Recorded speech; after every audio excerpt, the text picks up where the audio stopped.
Welcome back, Fragrance Hunter. Today we're going to be reviewing over 3 brand new scents that's come to our shop and definitely worth checking out. We got the Citizen Jack Absolute, Jet Black Reserve, and Visionaire Midnight Blue.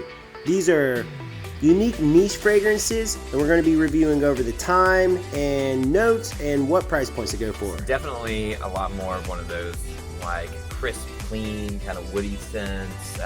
If you're familiar with Tommy Bahama Maritime, I would say in a similar family as that. Probably a little bit more musky, a little bit more woody. So if you like those kind of fragrances, you may be into that. Yeah, again, clean, fresh, if that's your speed. It is an Eau de Parfum, like I mentioned. That's your vibe. That's what you shop for. It is considered a niche fragrance. Spray it through the air. It's very clean and fresh. That brings us to our next one. This is one of my personal favorites in the store. We literally sell out of this when we get this in. This is my first impression of Citizen Jack Absolute. What an amazing scent. From the get-go, I am very impressed with this. This is very similar to some of his earlier ones. This is going to be considered casual, but it's a good kind of casual, like that sweeter type tone. If I were to describe that fragrance, it would be kind of a soft, sweet, woody tone. It's has a really cool look to it. A lot of his bottles, they kind of come like just this very niche looking, just a standard looking bottle, but they kind of keep that same conformity. The tops are going to be almost that of like cork-like material. Feels unique to me. So your top notes in this are going to be bergamot and kind of like a green note. And the best way I always like to explain green notes is like almost like a flower stem quality, like that really, really fresh green, fresh cut plant smell.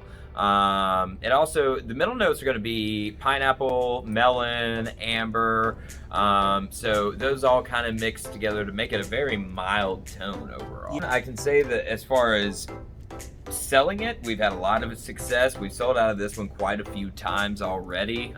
Personally, I feel like this would be a great fragrance for like a nighttime kind of special occasion fragrance. But even with the sweeter compound notes, it could be worn during summertime. You might get some bees coming out your way, but it is going to have that again, that sweet variable does make it seem fresh to me.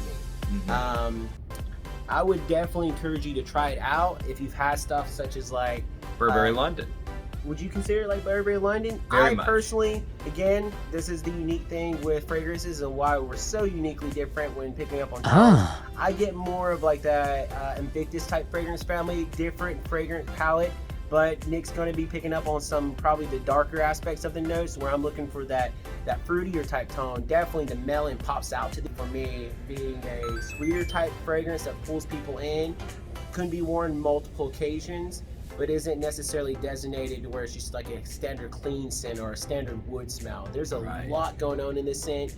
If you are in the market for a brand new scent or that kind of individual who really likes to have something unique in their collection, doesn't smell like anything you've smelled before, check that out. That is definitely worth checking out.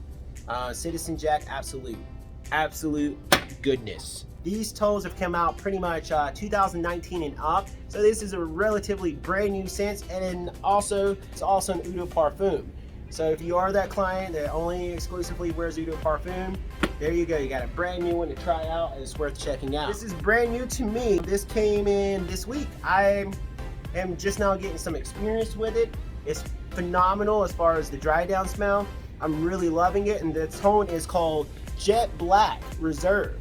The Jet Black being more of a dark evening type smell. I even get a little bit more formal with this one. It's not as aggressive as some of the nighttime winter tones where they're like really pungent stuff like you've had in the past, perhaps like the Sauvage or the Aventus. It doesn't have that kind of silage, I guess, in this case. It is a very good intimate evening type scent, so it is going to be a bit more interpersonal with these. So with this type of fragrance, you guys, you know, you're wanting to come off a bit smoother and still have that a little bit more formal, leaning towards mysterious type vibe going for you. But that one is definitely going to be pretty heavy on white pepper, cardamom, lavender up top.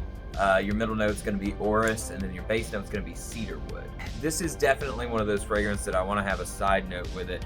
I always like to express the importance of letting a fragrance sit before you make your judgment on it. Right. This is definitely one of those fragrances that at first smell, once you first spray it, it's not going to smell the way you would think it would. And it turns into the fragrance that it's supposed to be, and you get the true idea of what they were going for there. And also, try it on your skin too. Paper is not always going to be the final end product or end result of what that fragrance is going to smell like. So try and get a little bit of it applied to you. See how it smells on your skin, because everything smells different on everybody. And that's also important. Absolutely. Again, the dry down smell is where this one wins me. At first, it's kind of does start out uniquely. I guess what is the tone I'm picking up on? Is it the cardamom? Is that what you say? I think it's the lavender and the cedarwood mix. Because as it dries down, to me, it smells very similar to a fragrance I don't know if you've ever had called Spice Addict. It gives me that same kind of feel, that almost like a gourmand It type could be fragrance. the orris as well, because I don't have a lot of experience myself with orris notes. Right. So that may just be something that is not as common to us. What I liked about the designer, all three of his scents, or I'll say these two specifically, they're very, very, very niche oriented, very unique.